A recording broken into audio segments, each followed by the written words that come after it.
अब इससे नहीं कोई नू कहेगा इसका तजुर्मा गलत कर दिया, तजुर्मा अनुवाद ठीक ना कर रखा होगा, सारा में दिखाऊंगा। ये देखिएगा कुरान मजीद, ये सिर्फ नाम नाम का अंतर है, लेख ज्यों का त्यों है। ये है तजुर्मा मौला, यह है वह इलामी किताब है जिसमें कोई सिंधे की गुंजाइश नहीं। ये कहते हैं कि इसमें जो लिखा फाइनल है हमारे लिए, कुरान शरीफ। और ये है अरकक का पता नहीं इनको। ये देखिएगा, ये पवित्र बाइबल है, संपूर्ण जीवन अध्ययन बाइबल। ये कहां से छपा ये देख लीजिएगा। ये देखिएगा, journal editor Donald C Stamps. वो आसमानी किताब तौरात से दिखाएंगे सृष्टि उत्पत्ति। ये देखिएगा, ये आसमानी किताबें ये इकट्ठी जल्द की गई हैं, तौरेत जबूर इंजिल। अब देखिएगा,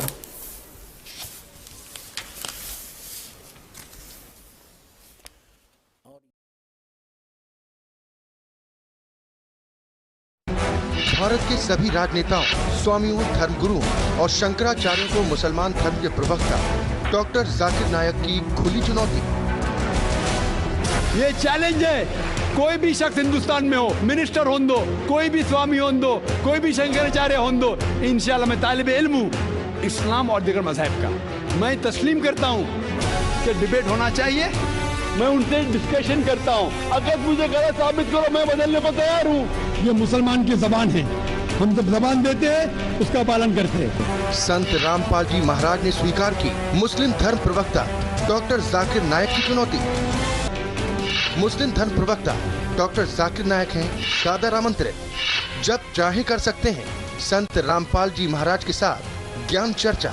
डॉक्टर जाकिर नायक के इस चैलेंज को स्वीकार करता हूं, लेकिन अपने उस वायदे को याद रखना जिसमें कहा है कि जो मुझे झूठा सिद्ध कर देगा, गलत सिद्ध कर देगा, मैं अपने आप को बदल लूँगा। चैलेंज आपको 10 पॉइंटों पर झूठा कर दूंगा सिद्ध, और कभी भी आकर के वो आध्यात्मिक ज्ञान चर्चा कर सकते हैं। देखिए मुसलमान धर्म के प्रवक्ता डॉक्टर जाकिर नायक के साथ जगत गुरु तत्वदर्शी संत रामपाल जी महाराज के आध्यात्मिक ज्ञान चर्चा।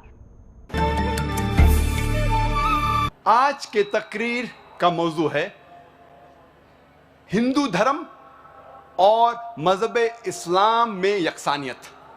धन्यवाद डॉक्टर जाकिर नायक साहब। मेरे शरीर का, मेरे जिस्म का दिया गया नाम डॉक्टर वर्मा है, और मैंने कुरान शरीफ भी पढ़ी है, बाइबिल भी पढ़ी है, और वेदवाद की थोड़ा सा अध्ययन किया है। मैंने कुरान में सारी बातें अच्छी पाई हैं, किंतु एक बात मेरी समझ में अभी तक नहीं आई है। ये हिंदूवादी वो कहते हैं कि जन्म होता है, और कुरान में एक बात आती है कि मुर्दे जंदे किए जाएंगे। ये दो बात मेरी समझ में अभी तक नहीं आई है। हिंदू तकवा कहता है, उन्हें देखा कि जन्मवाद के जन्म होता है, मैंने डिस्कवरी चैनल में भी ये चीजें देखी हैं। और दूसरा कि आखिर में कुरान में कि मुर्दे जिंदे किए जाएंगे। मैंने इस बात को बहुत से पूछा है, किंतु मेरे का इस बात का क्लियरिफिकेशन कोई भी मजहब, एक तो जन्मवादी, दूसरा जो जन्म नहीं मानता यानी मुर्दों को जिंदा करता है, समझा नहीं पाया। मैं आपसे प्रार्थना करता हूं कि इस बात को कुरान के माध्यम से और आपके माध्यम से मैं समझने के लिए आपसे गुजारिश कर रहा हूं। धन्यवाद। डॉक्टर साहब ने अच्छा सवाल पूछा है कि उसने कुरान मजीद पढ़ी और सब बात को तस्लीम करते, सिर्फ एक या दो बात कि कुरान शरीफ के अंदर मौत आती है, मुर्दे को वापस से जिंदगी दी जाएंगी आखिरत में, उनका जिक्र है। और हिंदू लोग ये मानते हैं कि पुनर्जन्म में, और वो डिस्कवरी चैनल पे देखे कि पुनर्जन्म होता है। अगर आप देखेंगे सबसे ऊंची किताब हिंदू मजहब में वेद, अगर आप पढ़ेंगे पुनर की मानी क्या, पुनर संस्कृत में मतलब नेक्स्ट, अगेन, वापस से, और एक पुनर के मानी नेक्स्ट। तो पुनर्जन्म मतलब नेक्स्ट जिंदगी और एक जिंदगी।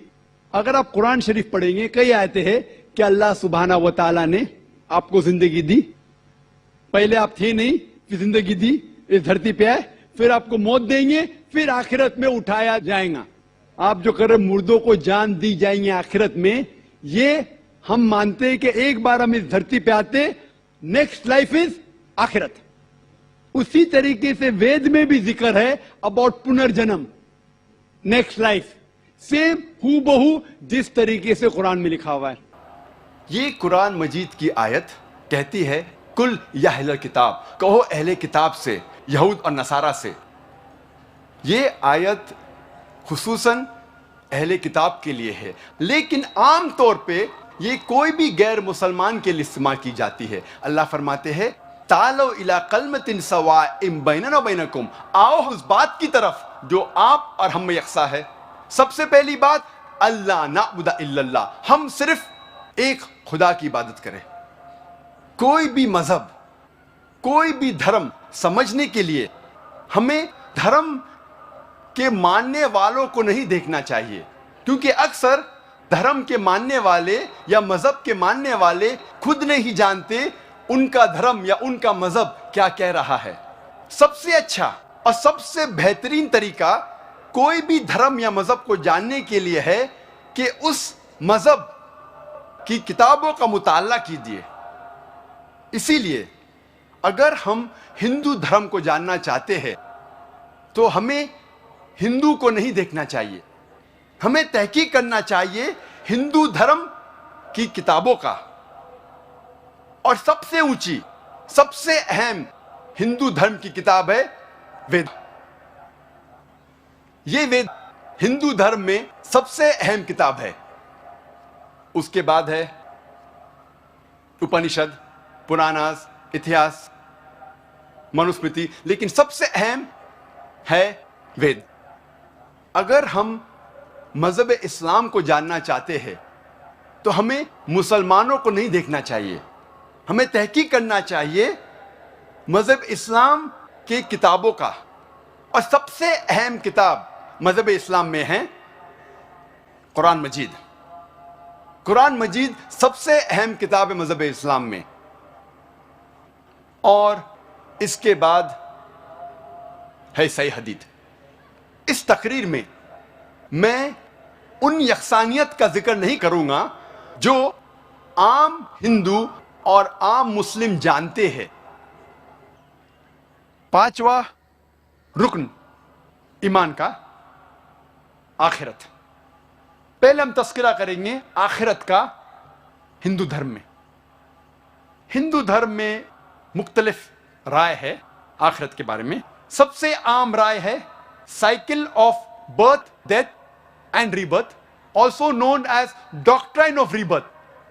हिंदी में कहते हैं पुनर्जन्म, संस्कृत में कहते हैं समसारा, इंग्लिश में इसे कहते हैं ट्रांसमाइग्रेशन ऑफ सोल, भी इसे कहते हैं doctrine of rebirth, transmigration of soul and also reincarnation theory. आम हिंदू समसारा में मानते हैं और वो कहते हैं और तस्करा करते हैं भगवत गीता की एक श्लोक का। भगवत गीता में लिखा है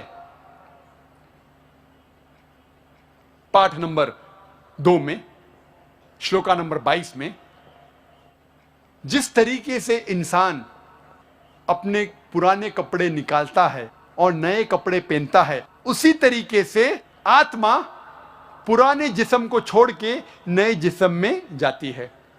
इसका जिक्र बृहद्यंकर उपनिषद में भी है, पाठ नंबर 4, भाग नंबर 4, मंत्र नंबर 3 में। Like a caterpillar walks up a grass of blade and jumps to another blade, same way a soul throws away the old body and enters a new body। जिस तरीके से caterpillar घास के ऊपर चढ़ता है और फिर दूसरे घास पे जाता है, उसी तरीके से आत्मा पुराने जिस्म को छोड़ के नई जिस्म में जाती है।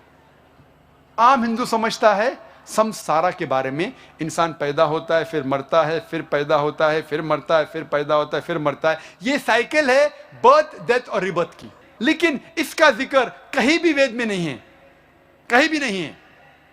वेद में पुनर्जन्म का जिक्र है।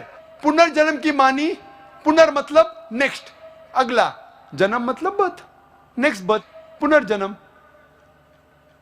पुनर्जन्म की सही मानी है नेक्स्ट बर्थ, अगला जन्म, जिस पे इस्लाम को कोई एतराज नहीं। हम भी मानते पुनर्जन्म में, नेक्स्ट बर्थ में, लेकिन वो पुनर्जन्म नहीं जो आम हिंदू मानते हैं संसारा के बारे में। हम नहीं मानते cycle of birth death rebirth के बारे में, हम मानते सिर्फ पुनर्जन्म। पुनर्जन्म अंग्रेजी में होता है नेक्स्ट बर्थ, अगली जिंदगी, और इसका जिक्र है ऋग्वेद में किताब नंबर 10 पाठ नंबर 16 मंत्रा नंबर 4 और 5 में। तो पुनर्जन्म का जिक्र है, लेकिन ये साइकिल बर्थ डेथ रीबर्थ का जिक्र नहीं है। तो जब हम वेद पढ़ते हैं हमें पता चलता है कि वेद में लिखा है कि और एक जिंदगी है, और अगर आप इस जिंदगी में सफल होंगे, अगर इस जिंदगी में सफल होंगे तो आप जाएंगे स्वर्ग में। स्वर्ग का जिक्र है एक अमन की जगह, एक सलामती की जगह, जिसके नीचे बहेंगी दूध की नदियां, शहद की नदियां, वहां फल होंगे और अमन होगा। अगर आप इस दुनिया में सफलता नहीं पाते तो आप जाते हैं नरक में। नरक एक सजा की जगह है जिसका अक्सर जिक्र है वेद में आग जैसा। अब हम तस्करा करेंगे आखिरत का जिक्र इस्लाम में। अल्लाह ताला फरमाते सूरह बकरा में सूरह नंबर 2 आयत नंबर 28 में, क्या आप अल्लाह में नहीं ईमान लाएंगे ये जानने के बाद कि अल्लाह ने आपको जिंदगी दी, फिर मौत दी और फिर से जिंदगी दी। अल्लाह ताला फरमाते सूरह मुल्क में सूरह नंबर 67 आयत नंबर 2 में, अल्लज़ी खलक़ल मौत वल हयाता, अल्लाह ने मौत और जिंदगी बनाई ताकि इंसानों को पहचान सके, ताकि इंसानों का इम्तिहान ले सके। This life is a test for the hereafter. ये जिंदगी इम्तिहान है। अगर हम जिंदगी में सफल होते तो हम जाते हैं जन्नत में, और जन्नत का तस्करा है कुरान और सही हदीस में। अमन की जगह, सलामती की जगह, जिसके नीचे दूध की नदियां बहती है, शहद की नदियां बहती है, फल है कई किस्म के, खजूर है, अनार है। अल्हम्दुलिल्लाह जिस अनार को हम जानते वैसे अनार ने करोड़ों गुना बेहतर फल, अल्हम्दुलिल्लाह। और अगर हम सफलता नहीं पाते इस दुनिया में, हम जाएंगे जहन्नम में।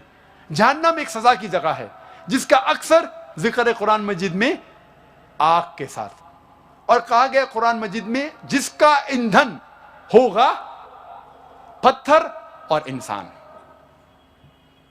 तो जब हम तहकीक करते हैं हिंदू धर्म की किताबों का और मजहब इस्लाम की किताबों का, हमें पता लगता है कि दोनों में आखिरत का जिक्र है। दर्शकों, अभी आपने सुने मुसलमान धर्म के प्रवक्ता डॉक्टर जाकिर नाइक जी के विचार, और आइए अब जानते हैं जगत गुरु तत्वदर्शी संत रामपाल जी महाराज जी के विचार।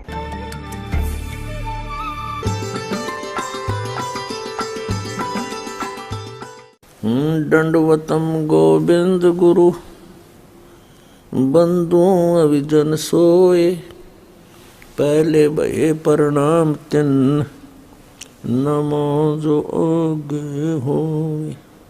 पुण्यात्माओं, जब आपको ये तत्व ज्ञान होगा तो पता चलेगा कि हम एक ही परमात्मा के बच्चे हैं, हम भिन्न भिन्न नहीं हैं। कोई तो कहता है कि जैसे पवित्र हिंदू धर्म के श्रद्धालु कहते हैं हमारा हिंदू धर्म अच्छा है, और मुसलमान धर्म के श्रद्धालु कहते हैं हमारा मुसलमान धर्म सर्वश्रेष्ठ है, सर्वोत्तम है। मैं चैलेंज करता हूं, मैं दावे के साथ कह सकता हूं कि कोई भी शख्स सारी दुनिया में एक भी इस्लाम की बुनियादी बात को साबित नहीं कर सकता कि ये इंसानियत के खिलाफ है। ये मेरा चैलेंज है, ये मेरा दावा है। ईसाई धर्म के श्रद्धालु कहते हैं कि ईसाई धर्म सर्वश्रेष्ठ है, और सिख धर्म के मानने वाले श्रद्धालु कहते हैं सिख धर्म सर्वोच्च है। हम क्या कहते हैं, ये दास क्या कहता है, हमारा क्या धर्म है कि जीव हमारी जाति है, मानव धर्म हमारा हिंदू मुस्लिम सिख ईसाई कोई धर्म नहीं है न्यारा। अपने आत्माओं, मुसलमान धर्म के भाई जो हैं वो कुरान शरीफ को ठीक से ना समझकर उन्होंने क्या विधान बना रखा है, ठीक से ना समझकर उसके श्लोकों को, मंत्रों को, आयतों को उन्होंने ये फाइनल कर दिया है कि कुरान शरीफ का ज्ञान दाता जिसको ये अपना अल्लाह ताला मानते हैं वो क्या कहता है, उन्होंने कैसा विधान जान लिया कि ऐसा कहा गया है। इन्होंने क्या मान रखा कि पुनर्जन्म नहीं होता। पुनर्जन्म की सही मानी है नेक्स्ट बर्थ, अगला जन्म, जिस पे इस्लाम को कोई एतराज नहीं। हम भी मानते पुनर्जन्म में, नेक्स्ट बर्थ में, लेकिन वो पुनर्जन्म नहीं जो आम हिंदू मानते हैं संसारा के बारे में। हम नहीं मानते cycle of birth, death, rebirth के बारे में। हम मानते सिर्फ पुनर्जन्म। पुनर्जन्म अंग्रेजी में होता है नेक्स्ट बर्थ, अगली जिंदगी। तो पूरे इस संसार की वो कैसे डेफिनेशन बनाते हैं, बताते हैं, वो क्या बताते हैं, पुनर्जन्म नहीं होता, उसके लिए वो क्या पली देते हैं, वो क्या तर्क देते हैं। वो क्या पली देते हैं कि परमात्मा सबको जन्म दे रहा है, पैदा कर रहा है। वो क्या मानते हैं कि सबसे पहले बाबा आदम को उत्पन्न किया और उसी की हड्डी निकालकर उसकी पत्नी हव्वा बनाए, उससे फिर वो कहते हैं सब मनुष्य उत्पन्न हुए। और ये मुसलमान भाई भी बाबा आदम को अपना प्रथम पुरुष मानते हैं। दर्शकों, अभी आपने सुने जगत गुरु तत्वदर्शी संत रामपाल जी महाराज के विचार। और आइए अब जानते हैं मुसलमान धर्म के प्रवक्ता डॉक्टर जाकिर नाइक जी के विचार। Hi, my name is Rahul. I'm a banker by profession. I just wanted to ask you one thing. Like, ever since I have the sense of religion, we have heard that God is one, and we are hearing it again as the God is one. But just now we had two people going as per you call Shahada or what. What you call is there is no God except Allah. And continuing what did you just tell Mr. Rajesh, that whatever religion which came into existence before Islam, this Islam corrected some ways out of this and some way out of that, that there were some mistakes in the religions before Islam, and Islam corrected the things, and the messenger, the last messenger what you're just talking about, he corrected them all, and now you have to follow the things again. So are you denying the fact that there was no God except Allah before Islam? Like there was no Lord Shiva, there was no Lord Ganesha as per Hinduism or as per something. So are you totally denying the fact according to Islam? So as you say there is no God except Allah? Whereas as we say God is one. That was asked a very good question. He said that when I say and I give the Shahada that there is no God but Allah and Prophet Muhammad is a messenger, do you mean to say that Islam came and corrected, so before Islam there was no God? And that's what I mean to say. Brother, there's a slight misunderstanding. Islam is not a new religion. Islam did not come into existence 1400 years back. And Prophet Muhammad, peace be upon him, is not the founder of Islam. Islam is there since time immemorial. It is there since man set foot on the earth. And Prophet Muhammad is not the founder of the religion of Islam. He is the last and final messenger. So before Hinduism came into existence, Islam was there. And Allah clearly says in the Quran, in Surah Al-Imran, verse 19, Inna Deena Indallahi al-Islam. The only religion acceptable in the sight of Allah is Islam. And the message is repeated in Surah Al-Imran, chapter 3, verse 85, that if anyone takes any other religion besides Islam, it will never be accepted of him. He'll be amongst the loser. Meaning, there is only one religion, Islam. The first prophet was Prophet Adam, peace be upon him. Many other prophets came. Our beloved Prophet Muhammad said there were 124,000 messengers sent on the face of the earth. By name, we know only 25 in the Quran. Adam, Abraham, Noah, Moses, Jesus, Muhammad, peace be upon them all. दर्शकों, अभी आपने सुने मुसलमान धर्म के प्रवक्ता doctor Zakir Naik जी के विचार। और आइए अब जानते हैं जगत गुरु तत्वदर्शी संत रामपाल जी महाराज जी के विचार। मुसलमान भाई भी बाबा आदम को अपना प्रथम पुरुष मानते हैं। और ये भी मानते हैं कि जो कुरान शरीफ का ज्ञान दाता है वो खुद कहता है, कुरान शरीफ में बोला है उसने कि पहले की जो बुक थी, पहले की होली बुक तौरात, जबूर और इंजिल, मैंने ही उन नबियों पर नाजिल की थी, उतारी थी, उनको दिया था वो ज्ञान। ठीक। और ये भी कहते हैं मुसलमान भाई कि कुरान शरीफ अकेले मुसलमानों के लिए नहीं, संसार के सभी मानवों के लिए। तो इसका मतलब जो पहले थे उन पर भी लागू और आगे भी लागू होगा ये। ठीक। अब पुनर्जन्म के बारे में वो नहीं मानते। वो क्या कहते हैं कि एक बार आप पैदा हो गए, आपकी मृत्यु जैसी भी उस भगवान ने निर्धारित कर रखी है वो हो जाएगी। उसके बाद आप कब्रों में दबा दिए जाओगे। ठीक है। और जब कयामत आवेगी, यानी कयामत माने महाप्रलय होगी, पृथ्वी भी नहीं रहेगी, सारा कुछ नाश हो जाएगा, आकाश भी नहीं रहेगा, उस समय आप सभी को उन कब्रों से निकाला जाएगा और फिर जीवित किया जाएगा। जिन्होंने कुरान शरीफ के ज्ञानदाता की आज्ञा का पालन किया और उसके अनुसार भक्ति साधना उपासना करते रहे, वो तो जाएंगे जन्नत में। और जिन्होंने आज्ञा का पालन नहीं किया, जो विमुख रहे और बकवाद करते रहे, वो जाएंगे नरक में। स्वर्ग को कहते हैं वो जन्नत यानी बहिश्त, और नरक को कहते हैं दोजख। तो सदा के लिए फिर कोई जन्म नहीं होगा, इनका मानना है। किनका? मुसलमान भाइयों का। ये दोष मुसलमान भाइयों का नहीं है, उनके कुरान शरीफ के पढ़कर सुनाने वालों की गलती रही है, वो समझ नहीं सके। जैसे पवित्र बाइबल के अंदर जो वर्णन है, परमात्मा निराकार है, उसमें स्पष्ट लिखा है प्रथम ही उत्पत्ति में, और आज तक सब उसको निराकार बता रहे। तो वो उस ईसाई धर्म और यहूदी धर्म के व्यक्तियों का दोष नहीं है, उसके पढ़ने वालों की त्रुटि है।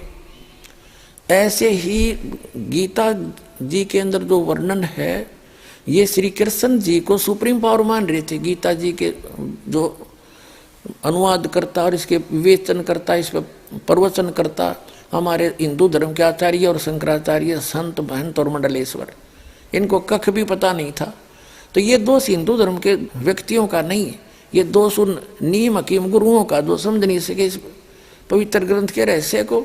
इसी प्रकार ये कुरान शरीफ के अंदर जो गूढ़ रहस्य, उसको ना समझकर जो मुसलमान धर्म के सभी लोग भ्रमित हैं, वो उनका दोष नहीं है, वो उन मुल्ला और काजियों का है, जो उनको समझ नहीं सके, ढंग से समझा नहीं सके।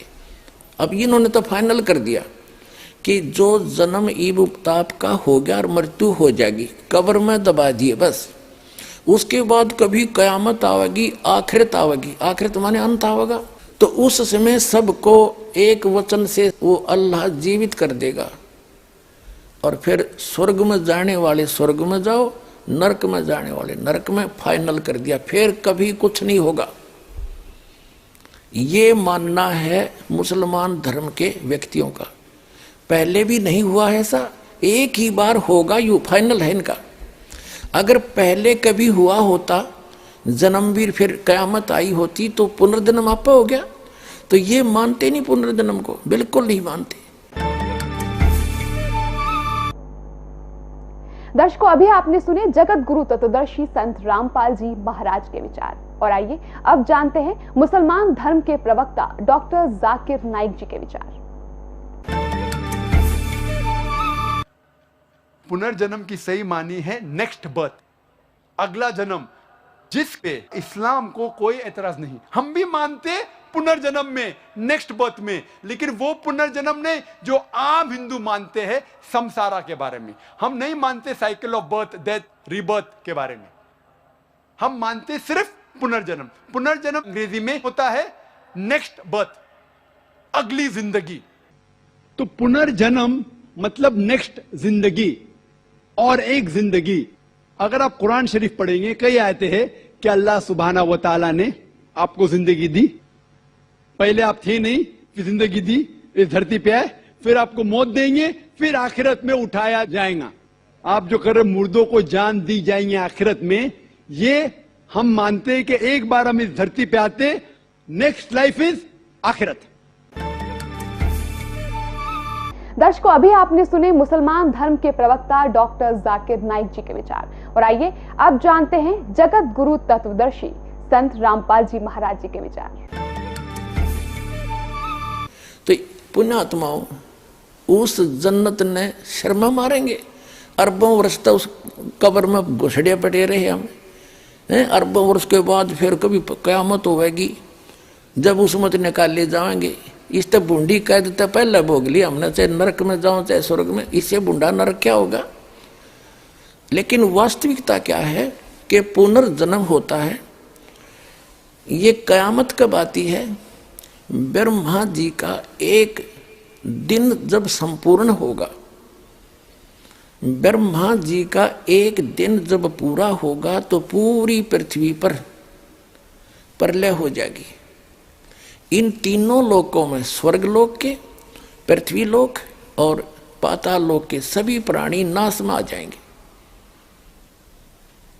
ये प्रलय। उसके बाद फिर जब ये रहेगी इतना ही समय तक, जितने समय तक सृष्टि रहती है, ब्रह्मा जी का एक दिन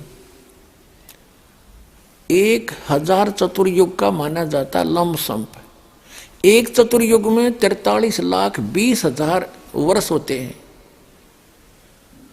सतयुग, त्रेता, द्वापर कुल मिलाकर ये चतुर्युग कहलाता है। इसमें 43,20,000 वर्ष होते एक चतुर्युग में। 1000 से गुणा कर दो, 4 अरब 32 करोड़ वर्ष तक यह सृष्टि रहेगी, स्वर्गलोक, पृथ्वीलोक और पाताल लोक पर।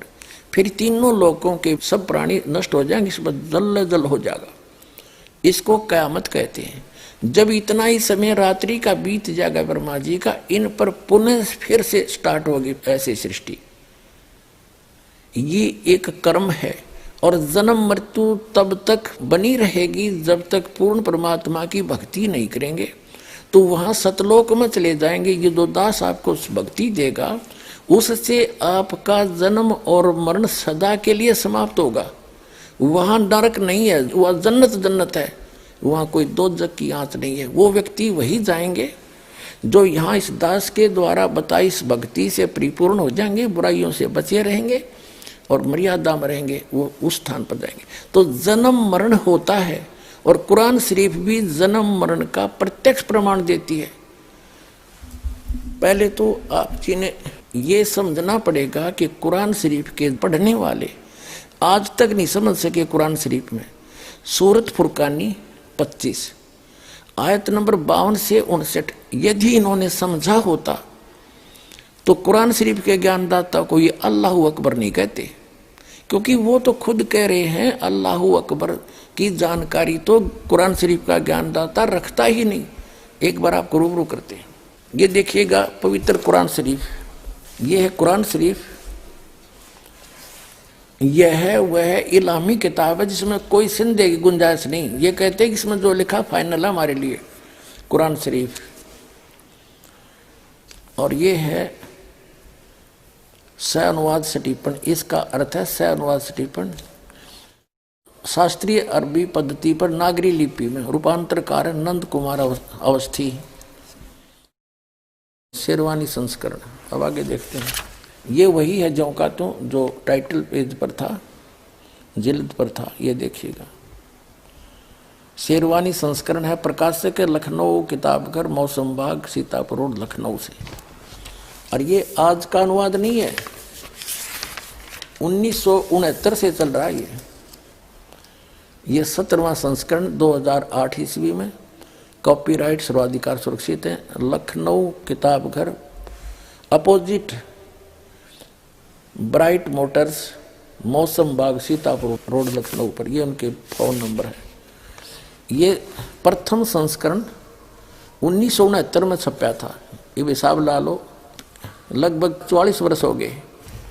और 17वां संस्करण ये अब छपा है।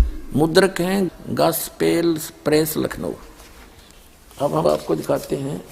ये है कुरान शरीफ, सूरत फुरकानी, और 25, 604 पृष्ठ पे, यहाँ दिए नीचे। ये 51 आयत यहाँ समाप्त होती है, ये 52वीं शुरू होती है। फला तुतियल काफिरन व जाहिदुम बिही जिहादन कबीरन, ये कबीर शब्द है। जैसे संस्कृत में मैं हलंत वाला एक्स्ट्रा लगाते हैं तो ये कबीर शब्द है, कबीर, ये 52वीं आयत में। और इनका अनुवाद भी इन्होंने यहाँ कर दिया, ये तो अरबी भाषा में डीपी नागरी लिखी है। ये 51वीं आयत समाप्त हुई, 52वीं प्रारंभ होती है। कुरान शरीफ का ज्ञानदाता अपने नबी, अपने पैगंबर हजरत मोहम्मद को हिदायत दे रहा है, इंस्ट्रक्शन दे रहा है कि सुनो, तो ए पैगंबर तुम काफिरों का कहा न मानना, और इस कुरान की दलीलों से, या मैं जो तुझे कह रहा हूं उनका सामना बड़े जोर से करो। ये कबीर का अर्थ इन्होंने बड़ा कर दिया। हाँ, ये जिहाद का अर्थ लड़ना नहीं होता, ये जिहाद जो है लठ बजाना नहीं, यानी उनकी बातों में नहीं आना।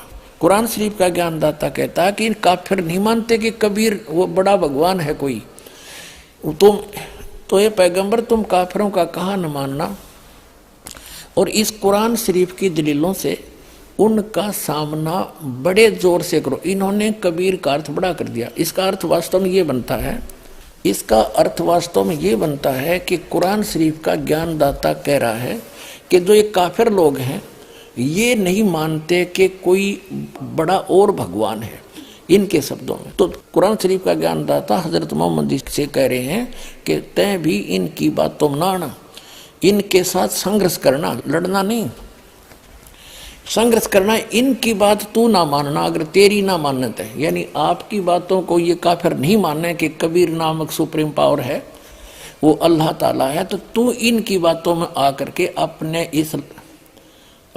इस यथार्थ ज्ञान को भूल ना जाना, छोड़ना नहीं। अब क्या बताया है देखो, तो ए पैगंबर यानी हजरत मोहम्मद कुरान शरीफ का ज्ञानदाता कह रहा है तो काफिरों का कहा न मानना, और इस कुरान की दलीलों से, यानी मैं तुझे जो संदेश दे रहा हूं इससे उनका सामना बड़े जोर से करो। इसका अर्थ यह है कि कबीर के लिए तू संघर्ष कर, उनकी बात ना मानना, तू सच्ची मान लेना। अब आगे बताया, इसका क्लियर हुआ, देखिए। अब ये आपने 52 आयत पढ़ ली।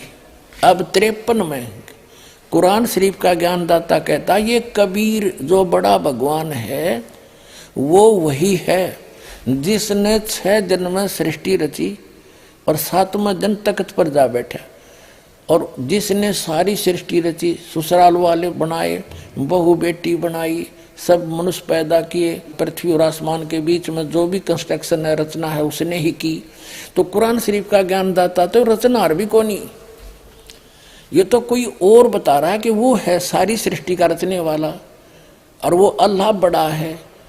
वो 6 दिन में सृष्टि रच कर 7वें दिन तख्त पर जा बैठा, तो कुरान शरीफ का ज्ञानदाता वो अल्लाह बड़ा नहीं है। देखो अब हम 53 आयत पढ़ेंगे, और वही है वो कबीर नामक अल्लाह, कबीर अल्लाह, बड़ा अल्लाह वही है जिसने 2 दरियाओं को मिला चलाया, एक का पानी मीठा प्यास बुझाने वाला और एक का खारी कड़वा, और दोनों में एक आड़ और मजबूत रोक बना दी। और वही है जिसने पानी की बूंद से आदमी को पैदा किया, फिर उसको साहिबे नसब यानी किसी का बेटा या बेटी, और ससुराल वाला यानी किसी का दामाद बहू बनाया, और तुम्हारा परवरदिगार हर चीज करने पर शक्तिमान है। अब 54 आयत पढ़ लिया हमने। और काफिर अल्लाह के सिवा ऐसों को पूजते हैं जो न उनको नफा पहुंचा सकते हैं और न उनको नुकसान पहुंचा सकते हैं, और काफिर तो अपने परवरदिगार से पीठ दिए हुए हैं, मुंह मोड़े हैं। और ए पैगंबर हमने तुमको खुशखबरी सुनाने और सिर्फ अजाब से डराने के लिए भेजा है। अब देखो विचार करो पुण्यात्माओं, जो हजरत मोहम्मद को पैगंबर बनाकर भेजने वाला है वो तो ज्ञान दे ही रहा है, और वो किसी अन्य अल्लाह ताला की जानकारी दे रहा है, अल्लाह अकबर की, बड़े भगवान की, अल्लाह कबीर की। तो कुरान शरीफ का ज्ञानदाता अल्लाह कबीर नहीं है। आप देखो तो, और ये पैगंबर हमने तुमको खुशखबरी सुनाने और सिर्फ अजाब से डराने के लिए भेजा है। इन लोगों से कहो कि मैं तुमसे इस अल्लाह के हुक्म पर कुछ मजदूरी नहीं मांगता। हाँ, जो चाहे अपने परवरदिगार तक पहुंचने की राह इख्तियार कर ले। और ए पैगंबर, उस जिंदा पर भरोसा रखो। और जिंदा जो अरबी भाषा है उसमें जिंदा शब्द लिखा है, उसका अर्थ जिंदा है। जिंदा का अर्थ है, क्योंकि ये परमात्मा जिन भी महापुरुषों को मिले हैं वो अल्लाह अकबर यानी ग्रेट गॉड, कंप्लीट गॉड, वहां से चलकर आता है, स्वयं सह शरीर आता है और जिंदा महात्मा का रूप बनाकर अच्छी आत्माओं को मिलता है। ये वेद गवाही देते हैं और आंखों देखा संत गवाही देते हैं। तो आदरणीय धर्मदास साहिब जी को भी जिंदा महात्मा के रूप में मिले, एक संत के रूप में, जिंदा एक बाबा के रूप में। आदरणीय मनुखदास जी को भी जिंदा बाबा के रूप में मिले। आदरणीय नानक साहिब जी को भी बेई नदी पर जिंदा महात्मा के रूप में मिले। और आदरणीय दादू साहिब जी को भी जिंदा बाबा के रूप में मिले। आदरणीय गरीबदास साहिब जी को गांव छुड़ानी जिला ददर हरियाणा के खेतों में, छुड़ानी के खेतों में जब गऊ चरा रहे थे, वहां सतलोक से आए परमात्मा जिंदा महात्मा के रूप में थोड़ी सी दूर पर आकर उतर के उनसे मिले। उनको सचखंड ले गए, इन सब महात्माओं को फिर वापस छोड़ा। तो इन सभी महात्माओं ने कहा कि जैसे आदरणीय गरीबदास साहिब जी ने कहा कि अनंत कोट ब्रह्मांड का एक रति निवार सतगुरु पुरुष कबीर है, ये कुल के सिरजनहार। हम सुल्तानी नानक तारे दादू को उपदेश दिया, जात जुलाहा भेद नहीं पाया, वो काशी माए कबीर हुआ। तो जिसको भी वो मिले हैं जिंदा महात्मा के रूप में मिले। ऐसे ही हजरत मोहम्मद जी को मिले थे परमात्मा जिंदा महात्मा के रूप में। और हजरत मोहम्मद जी को यहाँ इस एक ब्रह्मांड के अंदर परमात्मा ने अपना मिनी सतलोक बना रखा है। जैसे प्रत्येक देश का प्रत्येक देश में एक राजदूत भवन होता है, तो इसमें ले गए थे हजरत मोहम्मद को, वह समझाने की चेष्टा की, पर नीचे इनके बहुत अनुयायी हो गए थे, यहाँ उनकी खूब प्रभुता हो गई थी। वो परमात्मा अल्लाह अकबर कहते हम मोहम्मद को वहां ले गए उस सूक्ष्म वेद में, गॉड गिवन अपने मुख से बोले हुए अमृत तत्व ज्ञान में परमात्मा ने, अल्लाह अकबर ने, कबीर भगवान ने बोला है हम मोहम्मद को वहां ले गए, इच्छा रूपी वहां नहीं रहो। उल्ट मोहम्मद मैल पठाया, गुज बीरज एक कलमा लाया, रोजा बंग नमाज दई रे, बिस्मल की नहीं बात कही रे। मारी गऊ शब्द के तीरम, ऐसे होते मोहम्मद पीरम, और शब्द फिर जवाई, और उसका जीव रखा, मांस नहीं खाया उन्होंने। गऊ शब्द मारी हजरत मोहम्मद ने वचन से, अपनी सिद्धि से, और उसको वचन से जीवित कर दिया। कहते हैं फिर उस गाय को मांस नहीं खाया उन्होंने, उस जीव की रक्षा की उन्होंने।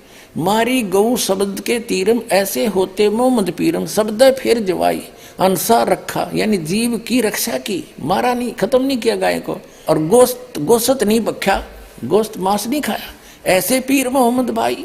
तो ये कहते हैं कि जिंदा महात्मा के रूप में जो तुझे मिला था उस पर भरोसा रखना, वो पूर्ण परमात्मा है, वो अल्लाह अकबर है।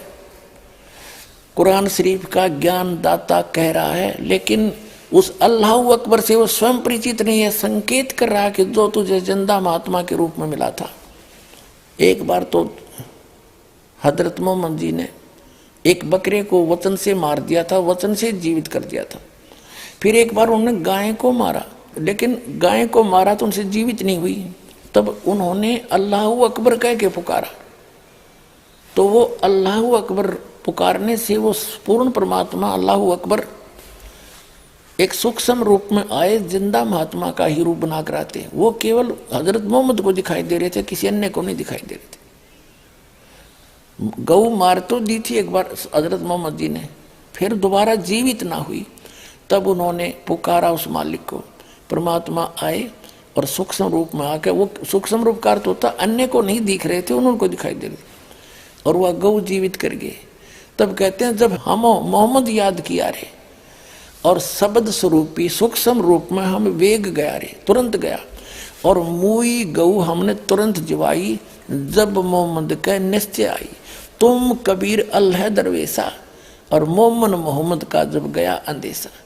और उसके बाद फिर उन्होंने खूब पुकार लिया, मुझे ले चलो वहाँ पर। फिर वो नहीं लेकर गए क्योंकि उन्होंने अवज्ञा कर दी थी मालिक की उस वाणी का। तो कहने का भाव ये है कि अब वो कह रहा है उस पूर्ण परमात्मा के डर से ये ज्ञान तो सत्य देते हैं, लेकिन अपना हाथ खड़ा कर देते हैं कि उसके बारे में मैं नहीं जानता, किसी और से पूछ लो। ऐसे ही श्रीमद् भगवद गीता अध्याय नंबर 4 के श्लोक नंबर 34 में गीता ज्ञान दाता यही है जो कुरान शरीफ का ज्ञान दाता है। वो कह रहा है कि वो तत्व ज्ञान के अंदर उस पूर्ण परमात्मा की कंप्लीट जानकारी है, पूर्ण जानकारी है। उस तत्व ज्ञान को किसी तत्वदर्शी संतों के पास जाकर पूछ, गीता ज्ञान दाता कहता मैं नहीं जानता।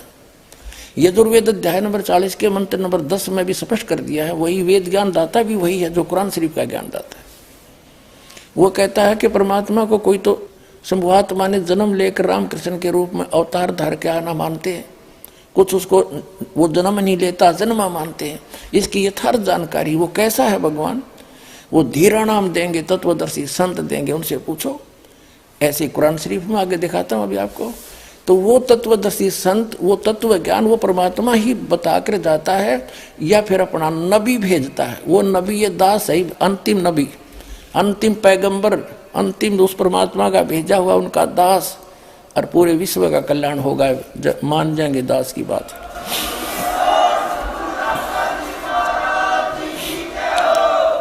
कुरान शरीफ का ज्ञान दाता अपने पैगंबर हजरत मोहम्मद को कह रहा है और किसी अन्य अल्लाह अकबर अपने से अन्य खुदा की, अन्य अल्लाह की जानकारी दे रहा है। देखिए अब हम यहाँ तक पढ़ चुके हैं कुरान शरीफ सूरत फुरकानी 25 और हम आयत नंबर यहाँ पर आगे हैं।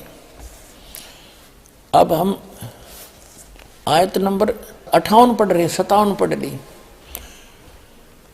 और ए पैगंबर उस जिंदा जो तुझे जिंदा रूप में मिला था, इन्हें चैतन्य अर्थ कर दिया, उस जिंदा पर भरोसा रखो जो कभी मरने वाला नहीं, यानी अविनाशी है, और तारीफ के साथ उसकी पाकी बयान करते रहो।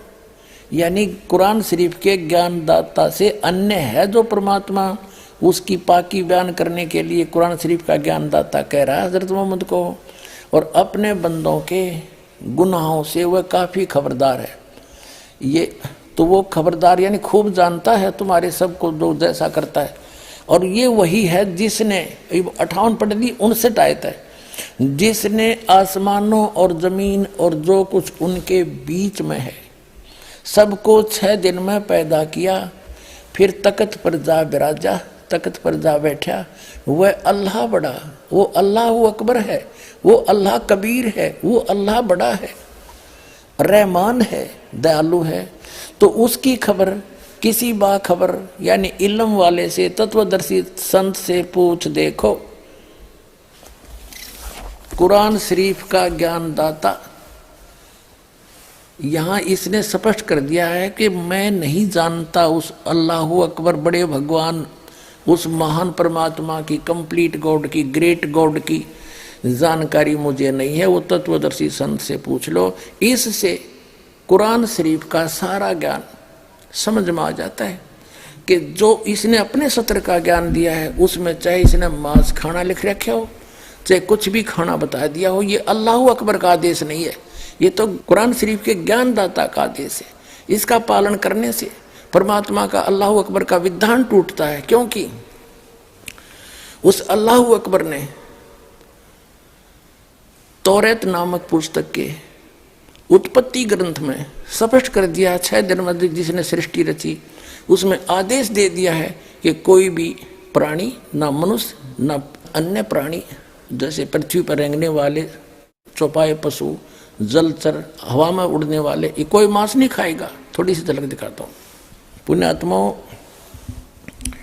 ये तत्व ज्ञानहीन प्राणी आपको विचलित कर देंगे कि बाइबल में तो मिलावट है, और ये भी कहते हैं फिर वो कि हम तो इन 4 पुस्तकों पर ईमान रखते हैं, 4 होली बुक पे, तौरात, जबूर, इंजिल और कुरान। दर्शकों, अभी आपने सुने जगत गुरु तत्वदर्शी संत रामपाल जी महाराज के विचार। और आइए अब जानते हैं मुसलमान धर्म के प्रवक्ता डॉक्टर जाकिर नाइक जी के विचार। दूसरा सवाल, कुरान मजीद में जिक्र है कि बाइबल अल्लाह का कलाम है, तो बाइबल में क्यों नहीं मानते? बाइबल में जो लिखा है उसके अमल क्यों नहीं करते? सही जवाब यह है कि कुरान शरीफ में किधर भी यह जिक्र नहीं कि बाइबल अल्लाह का कलाम है। कुरान मजीद में यह फरमाया है कि इंजील अल्लाह सुब्हानहू तआला की वही है जो ईसा अलैहिस्सलाम पे नाजिल की गई थी, बाइबल नहीं। हम ईमान रखते हैं इंजील में जो ईसा अलैहिस्सलाम के ऊपर वही थे, अल्लाह सुब्हानहू तआला ने वही नाजिल की थी। लेकिन ये प्रेजेंट बाइबल जो है वो इंजील ईसा नहीं है, ये प्रेजेंट बाइबल मिक्सचर है, मिलावट है। हो सकता है कुछ अंदर आयत हो जो अल्लाह के कलाम हो, कुछ हो सकता है पैगंबर के कलाम हो, कुछ हिस्टोरियन के कलाम हो, कुछ पोर्नोग्राफी है, पोर्नोग्राफी ऑब्सीन थिंग्स, और कितने अंदर गलत चीजें लिखी गई है, कितने अनसाइंटिफिक चीज है। तो ये प्रेजेंट बाइबल जो है वो अल्लाह का कलाम नहीं है, इसके अंदर मिलावट है। दर्शकों, अभी आपने सुने मुसलमान धर्म के प्रवक्ता डॉक्टर जाकिर नाइक जी के विचार। और आइए अब जानते हैं जगत गुरु तत्वदर्शी संत रामपाल जी महाराज जी के विचार। इन 4 पवित्र पुस्तकों को तो मानते ही हैं, पवित्र तौरात, पवित्र इंजिल, पवित्र जबूर, पवित्र कुरान शरीफ और या कुरान मजीद को, इसको तो मानते ही हैं, इसको तो कोई नकारा कर ही नहीं सकता। तो पहले आपको वो आसमानी किताब तौरात से दिखाएंगे सृष्टि उत्पत्ति। ये देखिएगा, ये आसमानी किताबें ये इकट्ठी जल्द की गई हैं, तौरात, जबूर, इंजिल। अब ये यहां से छपी है बेंगलोर से।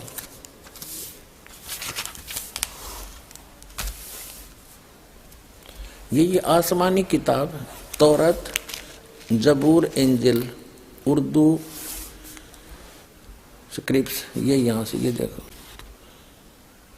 Copyright notice published by BSI 206 Mahatma Gandhi road Bangalore से, प्रिंटर्स प्राइवेट लिमिटेड बेंगलोर 94 की। ये 3 किताबें हैं, ये अलग अलग, और कुरान शरीफ अलग है, इनसे न्यारी है।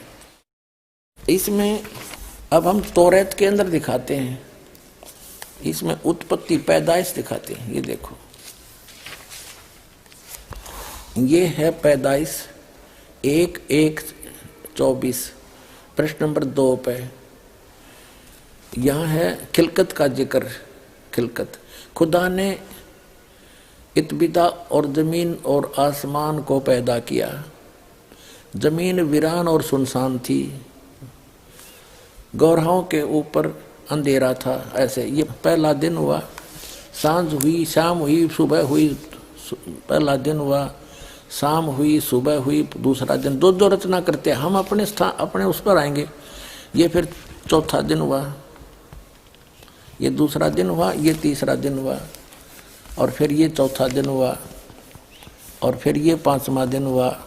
अब हम 6ठे दिन पर आते हैं। ये तीसरा पृष्ठ है, ये तौरात का। अब 26 में कहा कि फिर खुदा ने कहा हम इंसान को, यानी 5 दिन में जो सृष्टि रची वो कर दी 6ठे दिन। फिर खुदा ने कहा कि हम इंसान को अपनी सूरत पर अपनी सभी की मानिद बनाएं, और वे समुद्र की मछलियों और आसमान के परिंदों और चौपायों और तमाम जमीन पर और सब जानवरों पर जो जमीन पर रेंगते इख्तियार रखे, उनसे समझदार हो। खाना नहीं लिखा इसमें, आगे देखो। और खुदा ने इंसान को अपनी सूरत पर पैदा किया, अपने जैसा उत्पन्न किया, जैसा खुदा है। मनुष्य भी, खुदा भी मनुष्य जैसा हुआ। खुदा की सूरत पर उसको पैदा किया, नर और नारी करके उसने उनको पैदा किया। और खुदा ने उनको बरकत दी और कहा फूलो और बढ़ो और जमीन में मासूर हो, महकूम करो, और समुद्र की मछलियों और हवा के परिंदों और कुल जानवरों पर जो जमीन पर रेंगते हैं इख्तियार रखो। आगे लिखा कि और खुदा ने कहा कि देखो मैं तमाम रूए जमीन की कुल बीजदार सब्जी और हर दरखत जिसमें उसका बीजदार फल हो तुमको देता हूँ, ये तुम्हारे खाने को है। और जमीन के कुल जानवरों के लिए, हवा के कुल परिंदों के लिए और उन सब के लिए जो जमीन पर रेंगने वाले हैं, जिनमें जिंदगी का दम है, कुल हरी बूटियां खाने को देता हूं। और ऐसा ही हो गया। अपने आत्मा स्पष्ट कर दिया कि न तो किसी पशु को, न पक्षी को, न जलचर को, न मनुष्य को उस अल्लाह ताला का आदेश नहीं है मांस खाने का। उन्होंने स्पष्ट कर दिया कि ये हरी सब्जी घास फूस दे रखा है तुम्हारे को। और फिर आगे देखो, और ऐसा ही होगा। और खुदा ने सब पर जो उसने बनाया था नजर की और देखा तो बहुत अच्छा है। और शाम हुई, सुबह हुई और फिर छठा दिन हो गया। फिर उसके बाद आसमान और जमीन उनके कुल लश्कर का बनाना खत्म हुआ और खुदा ने अपने काम को जिसे वो करता था 7वें दिन पूरा खत्म किया। और अपने सारे काम से जिसे वो कर रहा था 7वें दिन फारिग हुआ। और खुदा ने 7वें दिन को बरकत दी और उसे मुकद्दस ठहराया, क्योंकि उसमें खुदा सारी कायनात से जिसे उसने पैदा किया, बनाया और फारिग हुआ। अब इसको पवित्र बाइबल में दिखाता हूँ एज इट इज, ना तो ये आपको बरगला देंगे आपको, ये नकली अटपट करने वाले मारे सट्टे ने के हमने बहुत अच्छी तरह ताल में इलम हूँ मैं, ये कहते हैं जो इनके पढ़ने वाले विद्वान, और का पता नहीं इनको। ये देखिएगा, ये पवित्र बाइबल है, संपूर्ण जीवन अध्ययन बाइबल। ये कहाँ से छपा ये देख लीजिएगा। ये देखिएगा, journal editor Donald C Stamps MDV, associate editor ये जे जवली, Wesley Adams PhD, Life Publishers International, Springfield, Missouri USA, printed in India. अब ये वही है सारा कुछ, और ये सारा दिखा दूँ, पढ़ लो तुम। अब इसके हम इस पे आते हैं उत्पत्ति पर। देखिएगा, ये उत्पत्ति जिसको अंग्रेजी में इन्होंने कहा है जेनेसिस 1, प्रश्न नंबर 4 पे। आदि में यानी प्रारंभ में परमेश्वर ने आकाश और पृथ्वी की सृष्टि की। पृथ्वी बेडौल और सुनसान पड़ी थी, यह पहला दिन हुआ।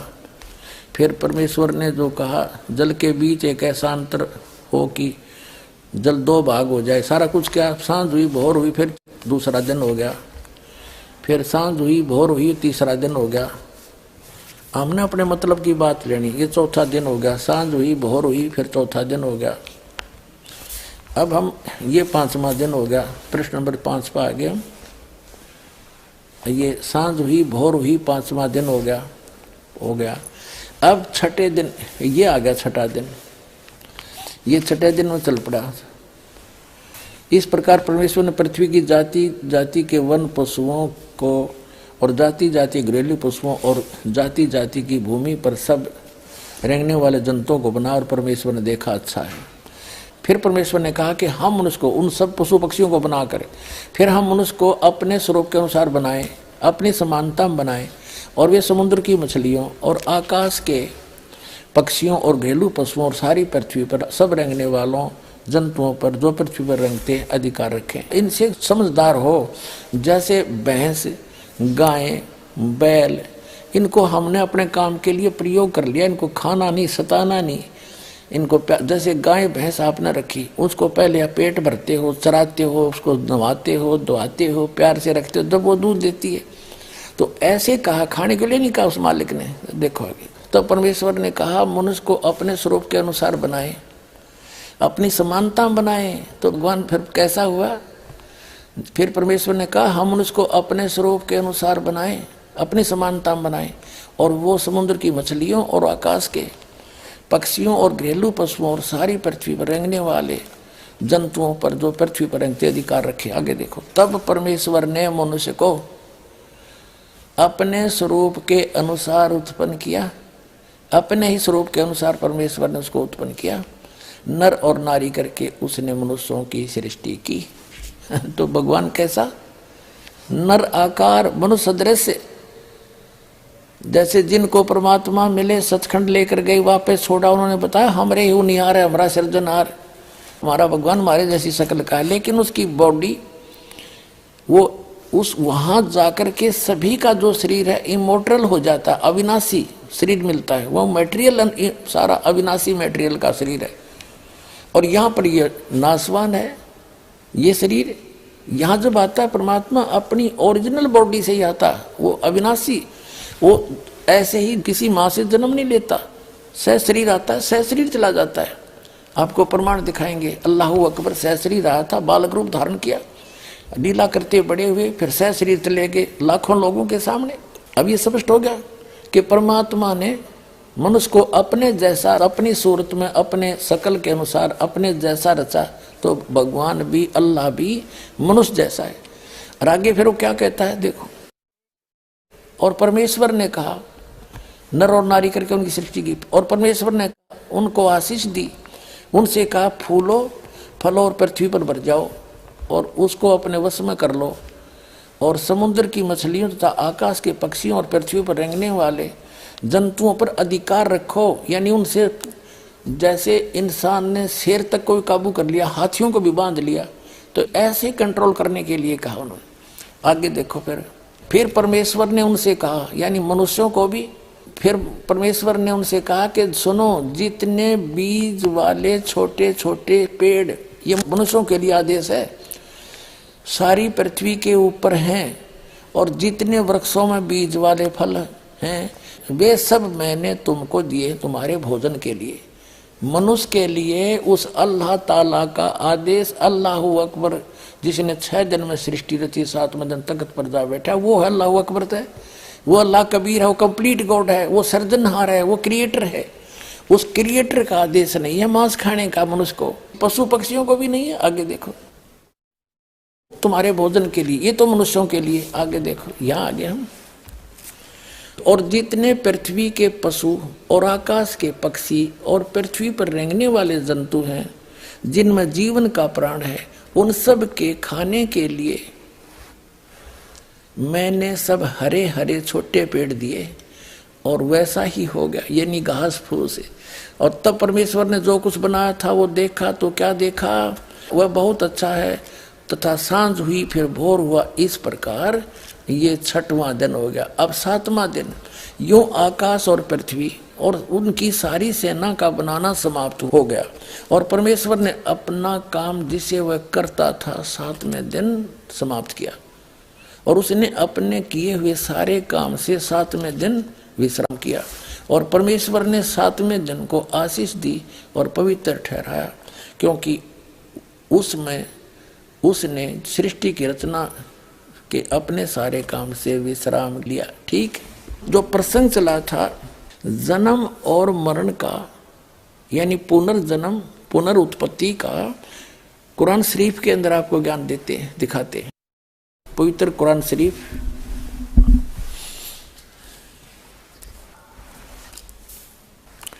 ये वही कुरान शरीफ है, और ये देखिएगा शेरवानी संस्करण है, प्रकाशक लखनऊ किताबघर, मौसम बाग, सीतापुर रोड। इतने, ये 1969 की छपी हुई है, आज की नहीं, 1969 की अनुवादित है, वही अनुवाद आज तक चल रहा है। ये देखिएगा, ये 17वां संस्करण 2008 में, कॉपीराइट अधिकार।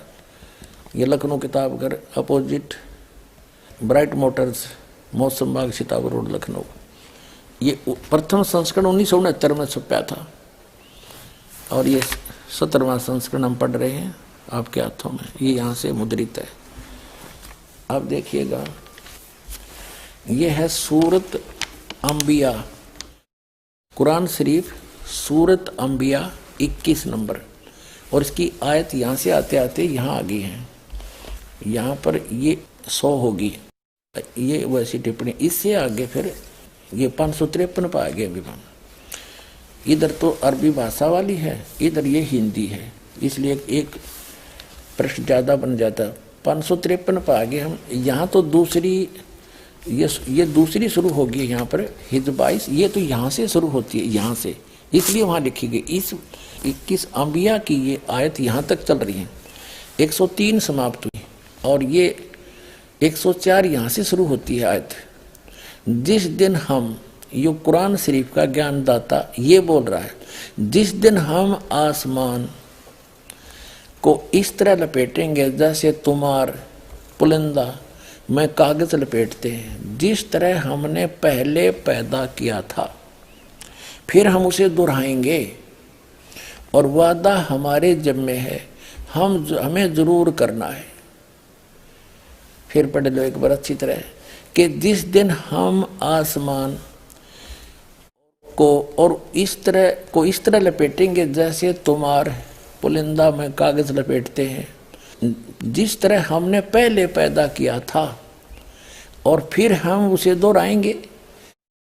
यह वादा हमारे जिम्मे है, हमें जरूर करना है।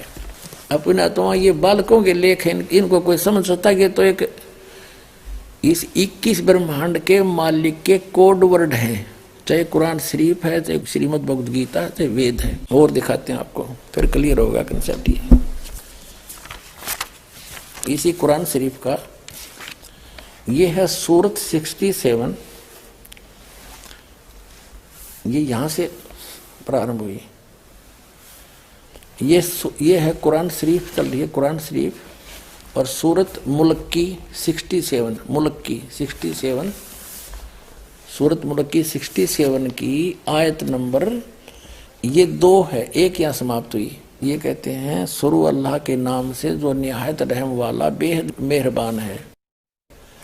ये 1 नंबर है। उसकी बड़ी बरकत है, उस जिसके हाथ में आलम की सारी दुनिया की बादशाही है और वह हर चीज पर शक्तिमान है, समर्थ है। जिसने मरना और जीना बनाया, वो कहते पुनर्जन्म नहीं, जिसने मरना और जीना बनाया ताकि तुमको जांचे कि तुम में कौन अच्छा काम करता है, और वह बड़ा बलवान और साथ साथ बड़ा ही अक्षमा करने वाला है। ये सूरत मुल्क की 67 की 2 नंबर आयत में स्पष्ट कर दिया।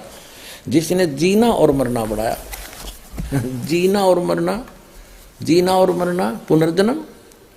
और जैसा कि आपने सूरत अंबिया 21 आयत नंबर 104 में देखा कि वो कह रहा कि मैंने जैसे पहले पैदा किया था दोबारा फिर करूंगा पैदा। उसका भावार्थ ये है, फिर पढ़ने अच्छी तरह। वो क्या कह रहा है कुरान शरीफ का ज्ञानदाता कि पहले जैसे मैंने पैदा किया और फिर समेट लूंगा और फिर पुनः पैदा जरूर करूंगा।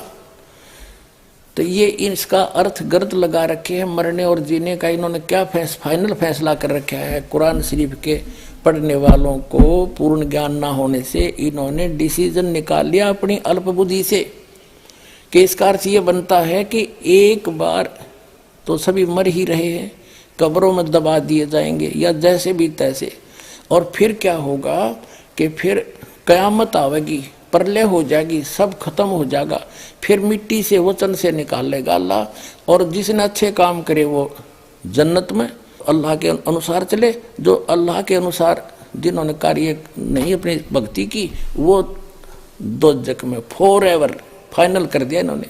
और ये तो खुद कहता है जैसे मैंने पहले पैदा किए फिर करूंगा। अगर ये शब्द नहीं कहता कि फिर मैं दोबारा करूंगा और मैं अपना पक्का वायदा करता हूं, यदि एक ही बार होना है तब फिर करूंगा तो शब्द आना ही नहीं चाहिए। फिर देख लो कुरान शरीफ है,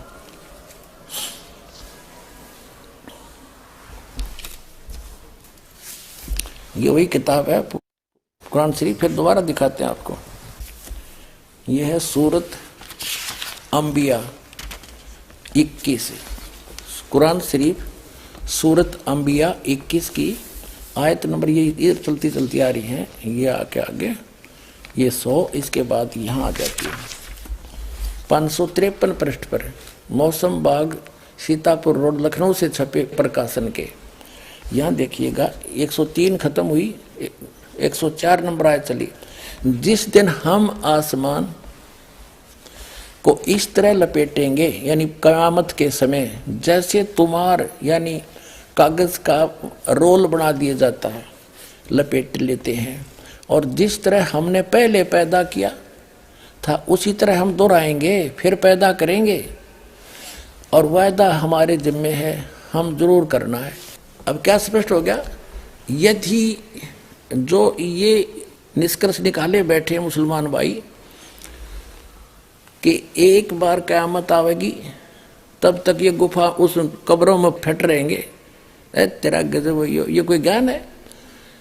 वास्तविकता क्या बता रही कुरान शरीफ की? ये वही है कि जैसे क़यामत आओगी, प्रलय होगी, उसके बाद फिर दोबारा सृष्टि रची जाएगी, पुनर्जन्म होगा सबका कर्म अनुसार। कुरान शरीफ तो ये कहना चाहती है, ये गलत समझ रहे हैं, इनको ज्ञान नहीं है बिल्कुल भी। अब इससे नहीं कोई नू कहेगा इसका तजुर्मा गलत कर दिया, तजुर्मा अनुवाद ठीक ना कर रखा होगा, सारा हम दिखाऊंगा। ये देखिएगा कुरान मजीद, ये सिर्फ नाम नाम का अंतर है, लेख ज्यों का त्यों है। ये है तजुर्मा मौलाना फतेह मोहम्मद खान साहिब जालंधरी तसही, मौलाना अब्दुल मजीद सरवर साहिब, प्रकाशक Farid book depot private limited नई दिल्ली से। यही है सारा कुछ, वही है। ये 2006 में छपा है, 982 पृष्ठ है, ये यहाँ से प्रकाशित है, दरियागंज नई दिल्ली से। इनके फ़ोन और फॉक्स नंबर अब आपको दिखाते हैं। ये है सूरत अंबिया, कुरान मजीद, नाम ना बदल रखा, शरीफ कहो चाहे मजीद कहो, कोई अंतर नहीं है। सूरत अंबिया 21। अब यहाँ जाते हैं हम आगे अगले पृष्ठ पे, 104 आयत पर पहुँचेंगे। यहाँ पर दूसरी शुरू हो जाती है हज, लेकिन ये होती यहाँ से शुरू, इसलिए वहाँ लिख दिया जाता है ये हज वाली, लेकिन ये चल रही है अंबिया 104। जिस दिन हम आसमान को इस तरह लपेट लेंगे जैसे खेतों का तुमार लपेट लेते हैं, जिस तरह हमने कायनात को पहले पैदा किया था, आए है उसी तरह दोबारा पैदा करेंगे। यह वायदा जिसका पूरा करना जरूरी है, हम ऐसा जरूर करने वाले हैं। ओगिन इनका जो सिद्धांत है, इन मुसलमान भाइयों ने इस कुरान शरीफ को ठीक से ना समझ के वो गलत निष्कर्ष निकाल रखा है कि बस इनका फाइनल ये है कि चलते रहेंगे, मरते रहेंगे, कब्र में दबाते रहेंगे, और जब क़यामत आवेगी फिर भगवान यानी सब कुछ नष्ट हो जाएगा। आसमान भी इसने कह दिया समाप्त कर दूंगा, तो रहेगा क्या फिर? तो फिर कहते हैं फिर सबको जीवित करेगा अल्लाह। उनकी अपनी सोच वो गलत है, वो सोच, और फिर सदा के लिए वो स्वर्ग वाले स्वर्ग में, निकम्मे वाले नरक में, फिर दोबारा जन्म होना नहीं। और ये कहते हैं इस कायनात को पहले की तरह मैं फिर से उत्पन्न करूंगा, फिर पैदा करूंगा, ये मेरा पक्का वायदा है। एक और दिखाता हूँ, ये देखिएगा, एक और कुरान इसकी अनुवाद दिखाता हूँ आपको, ये देखिएगा। ये मुख्तसर तफसीर एहस नूल बयान तर्जमा मौलाना मोहम्मद जूनागढ़ी, तफसीर हाफिज सलाहुद्दीन यूसुफ, हिंदी तर्जमा व तरतीब मोहम्मद ताहिर हनीफ, और ये दारुसलाम प्रकाशक के वितरक। इसमें इन्होंने अपने हिसाब से कर रखे, यहाँ से उल्टी साइड से चला है, यहाँ से चले हैं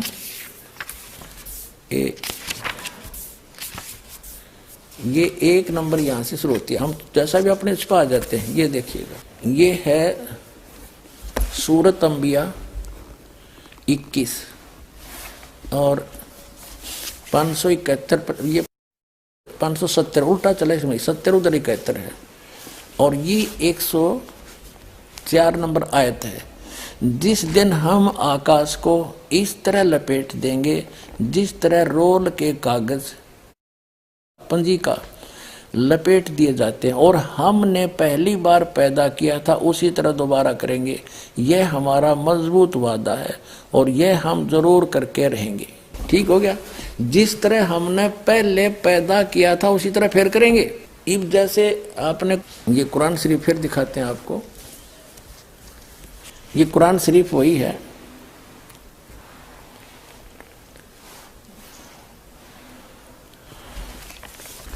फिर देखिएगा, क्योंकि इसका समझना घना जरूरी है आपके लिए। कुरान शरीफ सूरत अंबिया 21 और यहाँ इसकी सूरत यहाँ आ जाती है 104। ये देखिएगा, 553 पृष्ठ पे 103 या समाप्त हुई। जिस दिन हम आसमान को इस तरह लपेटेंगे जैसा तुम्हार पुलिंदा कागज लपेटते हैं, यानी बंडल बना देंगे, जैसे रोल बना दिया जाता है, जिस तरह हमने पहले पैदा किया था, फिर हम उसे दोहराएंगे और यह वादा हमारे जिम्मे है, हम जरूर करना है। दर्शकों, अभी आपने सुने जगत गुरु तत्वदर्शी संत रामपाल जी महाराज के विचार, और आइए अब जानते हैं मुसलमान धर्म के प्रवक्ता डॉक्टर जाकिर नाइक जी के विचार। तो पुनर्जन्म मतलब नेक्स्ट जिंदगी और एक जिंदगी। अगर आप कुरान शरीफ पढ़ेंगे, कई आयतें हैं कि अल्लाह सुब्हाना व तआला ने आपको जिंदगी दी, पहले आप थे नहीं, फिर जिंदगी दी, इस धरती पे आए, फिर आपको मौत देंगे, फिर आखिरत में उठाया जाएगा। आप जो कर रहे मुर्दों को जान दी जाएंगे आखिरत में, ये हम मानते हैं कि एक बार हम इस धरती पे आते, नेक्स्ट लाइफ इज आखिरत। दर्शकों, अभी आपने सुने मुसलमान धर्म के प्रवक्ता डॉक्टर जाकिर नाइक जी के विचार, और आइए अब जानते हैं जगत गुरु तत्वदर्शी संत रामपाल जी महाराज जी के विचार। अब पुण्यात्माओं, यदि इन मुसलमान भाइयों ने कुरान शरीफ को ढंग से समझा होता तो ये पहले ही समझ जाते, और फिर इसमें इसने स्पष्ट कर दिया है जब पूरे सभी को प्रलय करूंगा और सब आकाश तक भी समेट दूंगा, इसका मतलब सब नाश हो जाएगा, फिर रहेगा क्या? वो कहाँ रहेगी फिर? जन्नत इनकी। और नो क्या, फिर पैदा करूंगा ही करूंगा, मैं उसको पुनः पैदा करूंगा, ये मेरा वायदा है। और पुण्यात्माओं, ये तो फिर दोबारा नाश करने की बातें खत्म हो जाती है। अगर पहली बार ही इनका जो मानना है वो ये है, केवल एक बार ये यहाँ पैदा होते रहेंगे, मरते रहेंगे, कब्रों में जाते रहेंगे, और फिर प्रलय करेगा भगवान, सब कुछ नाश हो जाएगा, बस फिर फाइनल है इनका फैसला। अच्छे काम करनी है जन्नत में और बुरे करनी है नरक में, यानी दोजख में, फॉर एवर। अरे यूँ कहा मैं फिर पैदा करूंगा पुनः, जैसे मैंने पहले पैदा किया था। तो दोबारा पैदा करने का, दोबारा क़यामत लाने का तो जिक्र खत्म हो जाता है। वास्तविकता ये है कि ये जो दास ने सृष्टि रचना बताई ऐसे चलता है।